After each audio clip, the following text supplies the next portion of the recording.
Hello friends, Bill Hobson here, and do we ever have a special program for you today? It is not often that we can extend an invitation to you to come and play a venue that also hosts the legends of the game coming here every other year to compete in a major championship. But that's what we're doing today, because we have come to Benton Harbor, Michigan and Harbor Shores Golf Resort, a place where the greatest names in the game play and a place where you're invited to do the same. Stick around. Welcome to Michigan Golf Live Television, shining the spotlight on the best places to play, stay, and celebrate the greatest game on earth. Stay connected to Michigan Golf Live 24/7 on Facebook, Twitter, Instagram, and our YouTube channel. And subscribe for free to our weekly FORE Golfers Network podcast on Apple Podcasts, Spotify, and everywhere podcasts are found. Here's your host for MGL TV, Bill Hobson. Hello friends, and welcome into the program. I'm Bill Hobson, and it is great to have you with us because today we have a very special story to tell. It's a story that combines a remarkable amount of corporate investment in a community, and coupled with that, a championship golf project designed by Jack Nicklaus. We've come to southwestern Michigan, to Benton Harbor, where the Harbor Shores Golf Resort every other year hosts the KitchenAid Senior PGA Championship. But all the other times, it hosts golfers just like you. This truly is a very special place, and by the time we wrap things up today, I'm pretty sure you'll want to come here and tee it up. And the good news is, you can. How do you describe the essence of this Harbor Shores Golf Resort? Well, you know, I think it speaks for itself, but this is all for community here, and it's community driven. That with the KitchenAid Senior PGA Championship every other year and all the looks and, you know, being on the world stage to host an event like that and to be driving people and tourists to Southwest Michigan, it's huge for us here at Harbor Shores. And, you know, again, it's all about community and trying to do whatever we can to stimulate the economy locally and provide jobs and provide opportunities for everybody in the area. This is a great golf course. I mean, it has to be. It hosts a major championship. And for the general public to be able to come and play a course like this is not common. No, we take a lot of pride in that. 530 acres, it's a huge piece of property, and what Jack was able to put together through the routing of this golf course, you know, there was over a dozen routings to start. So to settle on what it is, and it flows so well from the inland to the dunes to the woodlands down to the Paw Paw River. This golf course provides 18 incredible golf holes, but above all else, we welcome you with open arms. We want you to feel like you're a member here. We want you to feel like you're playing in an event the day you show up. We'll begin our tour of Harbor Shores with the guidance of a professional, the PGA professional Jackson Davison, who knows this course inside and out. And we're going to look at it from a couple of different perspectives, that of a professional and that of an amateur, because every other year, PGA Tour champions are here for a major championship. One that you are qualified for. Well, age-wise. Game-wise, too. What's the strategy here on number one? Yeah, so it's pretty soft opening hole. You know, a little dog leg to the right, got some space out there to the left. You know, try to take the bunkers out of play, get yourself a good angle into the green. You're probably going to have a mid to short iron in.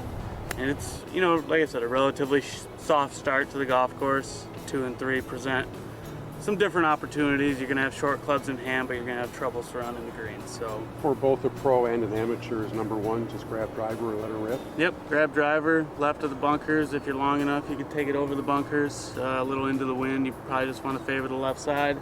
Pins on the right, so definitely having that angle in is going to make a difference. Okay, so after I open with the birdie and you barely snake in a par here on number one, what's number two like? Number 2 is a great par 3. Like I said, it's a piece of the starting that opens up some opportunity. You're going to have a scoring club in hand, but you're going to have a green that is sectioned off, surrounded by bunkers, so you're going to have to hit a good shot to a small target. But if you hit the green, you're going to have a pretty good look depending on where the flag's at. We know things are going to become more challenging, but it is a kind start on 1 and 2. Now take us to 3. So 3, for me, is personally one of my favorite holes. It is as much of a risk-reward opportunity as you can find out here. Being so early in the round, you have to make a decision whether or not you want to go for that early, but it is a shorter par 4 where you can take a crack at the green, or you can lay it out there into a yardage that you're comfortable with. Regardless of where you hit it, it is a small target, so you're going to have a challenging, either a short iron or a wedge shot, or if you do challenge the green, if you do miss the green, you're going to have your short game tested. But if you do hit it where you want to, it can definitely pay off to make a 2 or an easy 3. So we come to the tee box on number 4, another par 3, another beautiful par 3, and another challenging par 3. Yeah, this is kind of our version of a bear trap hole, except it works right to left instead of left to right, but it's pretty typical Nicklaus par 3. It's going to require a pretty good shot, generally into the wind, and an area to bail out off to the right there, which is definitely helpful, but certainly requires a good golf shot. There are also some places that you can't hit your approach shot, whether it's on a par 3 or on a par 4, because the Nicklaus greens are a little exacting. You've got to put the ball in the right spot. Yeah, this green is obviously protected, but it's also protected by the quadrants that the pin sits in. So, if you do hit the green, there's a chance that you're going to have a makeable putt, but if you also hit the green, there's a decent chance you're going to have a pretty tough 2-putt. Let's go to number 5, and we get to let out the big dog again. Yep, so 5 is, one of the better holes on the golf course. It's a great par 5. It's going to give you opportunities amongst your tee shot. If you hit a good tee shot, you're going to have a chance to lay it up to a good yardage, or you're going to have a chance to get it up near the green. But probably one of the most demanding greens on the golf course, so depending on where the pin is located, it's going to require a pretty good golf shot. But if you do miss the green, there's definitely some areas to play from around it. Most of the professionals going for that in 2? Yeah, I would say the majority of them are. The wind is typically either at the back or off the left that time of the year. Kenny Perry specifically made an albatross on that in the early years of the championship, which is pretty special. So, everybody gets to see that plaque in the fairway on their way out there. What is your advice for number 6? I think 6 is one of those holes where you just got to be confident with your tee shot, know that you're not going to hit a driver, know that you're not going to hit your longest tee shot of the day, but it requires a lot more focus just to make sure that you have a good second shot. And another big green. Yeah, it's another green that is definitely sectioned off. The lower part is certainly a small target, and depending on where the flag's at, it's going to definitely require a pretty long second shot, so it's going to require your full attention. So whether you play the game for a living or for fun, par's pretty good on 6? I'd say par on 6 is never going to hurt you, and it's going to set you up for the next few holes. As somebody who's called this area home forever, what's it been like to see the development of this property? It's been absolutely transformative for the entire region. I grew up in this community and then represented the community in the legislature, had the opportunity to work with the congressman who represented this area for many, many years. And really the challenge then was when manufacturing started to leave the Midwest, and just as it left the Midwest, it left here in St. Joe Benton Harbor. What do we do with this property? And between Whirlpool Foundation, and really some incredible visionaries, we really have seen a transformation like no other. Cleaning up environmental hazardous waste that was as far as the eye could see, and turning it into something that really can be transformative for the community. Do you ever find yourself standing on a particular tee box and thinking about what used to be there? Absolutely. And 14's tee box is maybe not the signature hole on the course, but it is from an environmental perspective. That was a super fun site. 3 or 4 stories of a brick building that housed World War II aircraft components that were painted with radium so that the dials would glow at night. And the pilots in World War II could actually read the dials. Those were stored at that particular facility right there, and then it was leaching into the Paw Paw River. Again, who knew at the time that this would become a hazardous waste site, but it in fact was. And so the 14th tee box, which often causes me problems off the tee box, is now something that can be used by the public, completely safe, and really is an opportunity to take in the Paw Paw River and the beauty that it really has throughout the entire region that we have here on this golf course. We have shown you holes 1 through 6 here at Harbor Shores. We'll take a quick break and come back with more golf straight ahead, but we also want to dig a little bit more into the story of how this special place is impacting this community, while at the same time building for the future of the game. That story when we continue from Harbor Shores in Benton Harbor.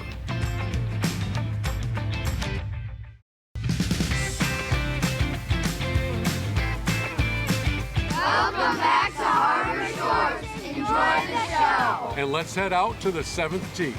As we get back to the golf course at Harbor Shores, we stand on one of the tee boxes of the iconic 7th hole. Jackson Davison, this is one of those instances where a professional and an amateur are probably going to have very different approaches to number 7. So take it from the pro angle first. Yeah, it's one of those holes where you have to be mindful of what you're doing. You know, it's at a point in the round where you could feel like you have a round going, and it's one of those situations where you got to pick a good target, make a committed swing, and go hit the next shot. And you know, from my experience watching some of the legends of the game play this hole, it's pretty strategic. They hit the fat side of the fairway. They take a club that they know that they can hit well, middle of the green, and it's pretty simple. You know, they've only been doing it for 30 plus years. What's a good aiming point for an amateur playing probably from a forward tee box? Yeah, anywhere left of the bunkers that you'll see out there, the hole obviously turns to the right and it's going to go uphill pretty good. So better be pretty comfortable with your yardages. And you know, we have seen some people do some pretty miraculous things from the beach, but I would say it's not ideal. Let's go to number 8, that tee box elevated, and we get to play back down the hill. What's the strategy on 8? Yeah, 8's a totally different feel from the first few holes. So you're kind of standing up there and you see a little bit less of the fairway than most of the other holes, so you have to pick a good target. You can't see the green from the tee, so being mindful of where you want to hit the tee shot. It is a really undulated green, so being able to understand where the pin is at and hitting it where as close to that as you can, but you're going to have a shorter club in your hand for the second shot, and so it's an opportunity to score too. 9 is probably everybody's most enjoyable tee shot on the golf course. It sits way up above the fairway, so it's kind of a grip it and rip it mentality. There is a little bit of trouble out there in the driving area, but it's a great way to finish off the front 9. And you know, if you hit it in a good place, you're going to have a chance to make a birdie and head into the back 9. I don't want you to go too far away. I want to see you on 11T. We've got a special memory recall moment coming up, but thank you for taking us through the front 9. My pleasure. And now we're going to hand things off to his boss, who is the PGA General Manager here at this beautiful place, Josh Stockstader. And as we stand on 10T, we stand at a place where history was made. Yeah, absolutely. So let's talk, first of all, about number 10 and the strategy of this hole.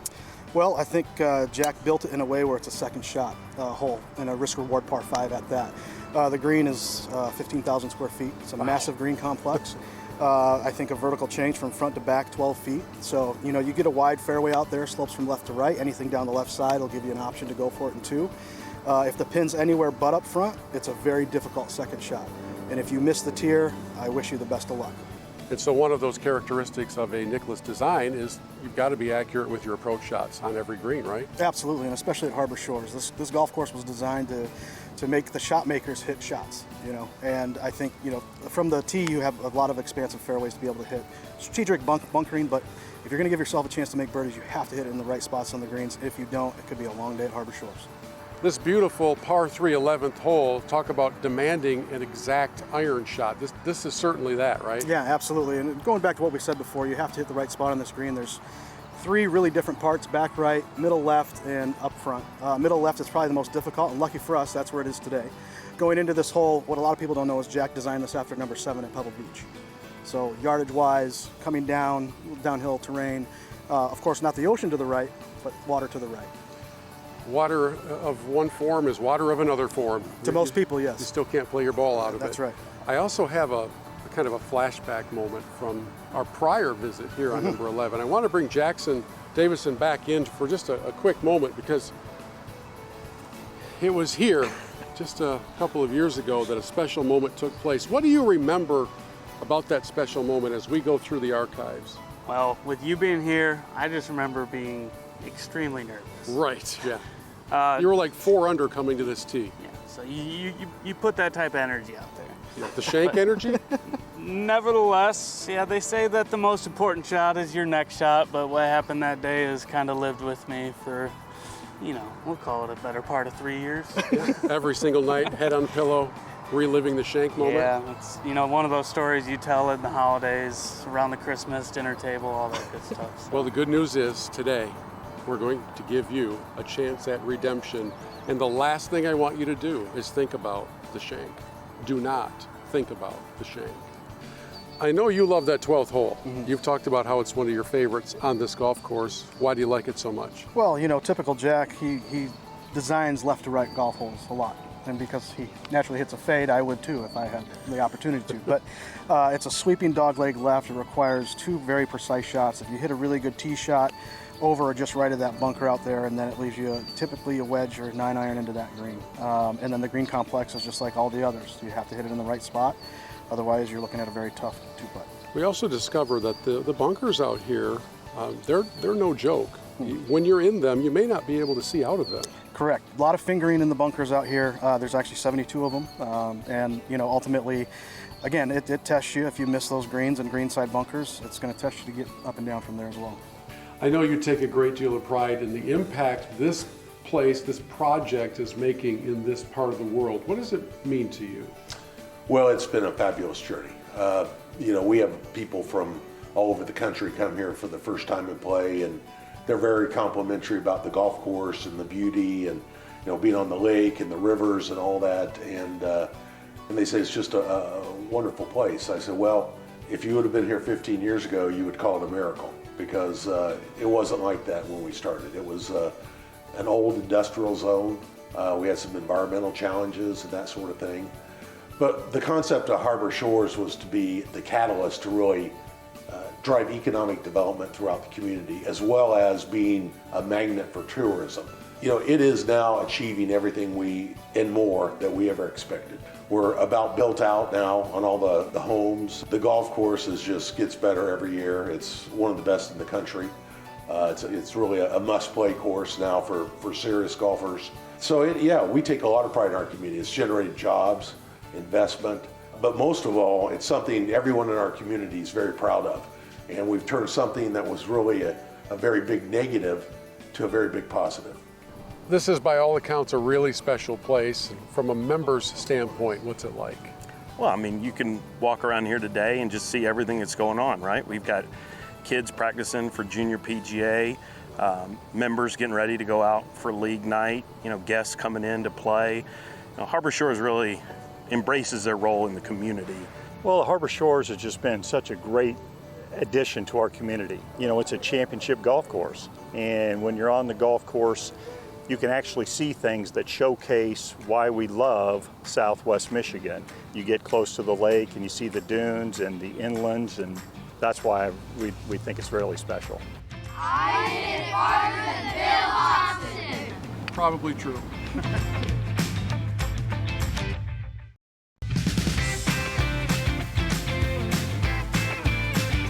Welcome back into the show as we wind down our time at Harbor Shores Golf Resort in Benton Harbor. We've been telling you that you have an open invitation to come and play this special major championship venue. Not only can you just play 18 holes, but if you want to, stay a couple of days in one of these marvelous 4 master bedroom villas and set up shop here to play this beautiful course over and over again. You've taken the step of including young golfers, future stars in the instructional programs here and getting kids interested in the game. Why do that? They're the future of our game. Harbor Shores set out a long time ago when this was an idea to create one of the most powerful junior programs in the entire country. In our first tee program, they have done an exceptional job on their own growing that, and we are extremely proud to be able to call their Harbor Shores their home. So, you know, for them, that's one big piece of the junior golf. You know, with our PGA Junior League and some of the other initiatives like drive, chip, and putt, you know, it's one of those things that you can't do enough of it, and there's always going to be kids looking to get into the game, and if there's ever any opportunity for us to help them get there, we're happy to do it. We get to catch up with father and son. We've got Jeff here. We've got Knox here, who's 12 years old. What's it like for you to be able to have a father-son time here at Harbor Shores? Oh, it's phenomenal. We are so blessed and lucky to have this in our backyard, not only for Michigan, but for Southwest Michigan. And I have a 14-year-old daughter, 12-year-old son. They both golf. They do junior PGA. They do first tee. And, of course, they golf up here with me. It's a great outing and a great father-son time that we have. You said earlier that you hit the ball farther than me, so do you have the golf bug? Yes, I love golf. I'm out here a lot. What's your favorite part about this crazy game? I like chipping and putting. I really like to work on my short game. Yeah, short game's fun to work on. Can you beat Dad yet? Yes, yeah. Really? Yeah. Yep, I'm proud to say. That's true. He has me hit from the yellow tees, and he hits from the front tees. Yeah. But it all meshes together, and then because he spends so much time on his short game, he does beat me by a stroke or two, sometimes 3, but every now and then I'll beat him. But yeah, he's legitimately beating me. We get back to the golf course for our final stretch, and Josh Dockstader rejoins me, the PGA General Manager here at Harbor Shores. 13th hole, beautiful par 3, another example of precision iron play being required. Yeah, precision iron play and strategic bunkering, of course, right? We're standing on 14T, and this hole exemplifies kind of the Harbor Shores story, maybe more than any other hole out here. What did 14 used to be like? Well, I think, from the entire project, I don't think people understand the scale that it took to make Harbor Shores what it is today. But 14, the cleanup here alone could fill a football field 70 feet high with trash and debris. So that gives you an idea of that. And to build this hole, it was $14.5 million. This hole? This hole alone. My goodness. Okay, so it's obviously spectacular now. Let's talk about it from a golfer perspective, and maybe how different a professional might play it from an amateur on a tee further up. Yeah, well, I think it's very intimidating because these last stretch of holes goes through the Paw Paw River. So you're going to see water pretty much the whole way through your finish here at Harbor Shores. But this is a very demanding tee shot. You got to get it in play. Water right, OB left. Bunkering, it isn't too bad here, but it's a huge green again, expansive green. Depending on pin location, you can play it off the left side and let it trickle down to the hole. And I think both pros and amateurs, if they would play it the same way. And then we go to number 15, another challenging hole. 15, great par 5, has always been one of those in the championship that plays a big part in the finish. If you hit a good tee shot, it's a huge risk reward over water. You got to carry it all the way to the green in that green complex, depending on pin location. Some areas on the top left side, I would say never ever go for. But again, it all starts with a tee shot, and then from there, you either hit it to a wedge length or you buckle up your bootstraps. It's either going to make your round or it could break your round, right? Absolutely. This finish out here is extremely difficult, especially if you're holding on to a one-shot lead coming in that Sunday. 16 dogleg left, par 4. Again, have to hit a really good tee shot. Depending upon the tees you play, you can cut off a little bit of it. But I would say just watching some of the professionals out here play, they just hit a hybrid or a 3-wood or something out in the middle of the fairway, give themselves a mid-iron into that green. And then 17, a very long par 3, 205 to 210 in the championship. Wind is always playing havoc on these holes out here. You and I now stand on the closing hole here at Harbor Shores, a beautiful setting and a challenging test of your game. Yeah, absolutely, especially with the wind today, into the fan, a little bit off the right, to a not a very wide fairway. So, it tests everything you got in your game, and then from there, you got to hit it to the right spot on the green to have a chance, but definitely a great finishing hole. We've talked throughout the program about how a professional might tackle a hole versus an amateur. On 18, the challenge is pretty much right in front of you, no matter what your skill level, right? Yeah, absolutely. The only thing the professional doing is playing, 40 or 50 yards back, which, makes it an even harder stretch. But, I guess safety off the tee is key, and then from there, it's manage your way to the green. Being this close to the big lake, breeze is a constant factor. And on the back 9 today, I think we dealt with that quite a bit. Yeah, absolutely. And there's days where it'll actually change out there, which is kind of interesting. We have a little southeast wind today, or a southwest wind today. It could go north this afternoon. It's crazy how it changes so much. All right, Josh, we have taken people through this entire beautiful golf course and given a little teaser for the appeal of coming to play here and maybe stay here. If you haven't played Harbor Shores, you should. We recently were ranked in the top 100 by Golf Digest, America's Best Public, and we take that and very prideful of that. And if you haven't played it, you should. It's a major championship venue. We try and create that experience every day. And like I said, be our guest. Go to harborshoresresort.com, stay in one of our villas, stay at the inn, but play around the golf. Well, friends, there's not much more for me to say, except if you've not been to Harbor Shores, or for that matter, if you have, it's time for you to come to this special place and tee it up. After all, it's not every day you get a chance to play where the legends of the game compete at the highest level. And the beauty of it is, you could come for 18 holes, play 36, or maybe stay overnight in the villa and make a weekend out of it, exploring not only this Jack Nicklaus design, but also this entire region. The invitation is open to you, and now it's time for you to accept it. We'll look forward to seeing you down the road here in Benton Harbor at a special place called Harbor Shores Golf Resort.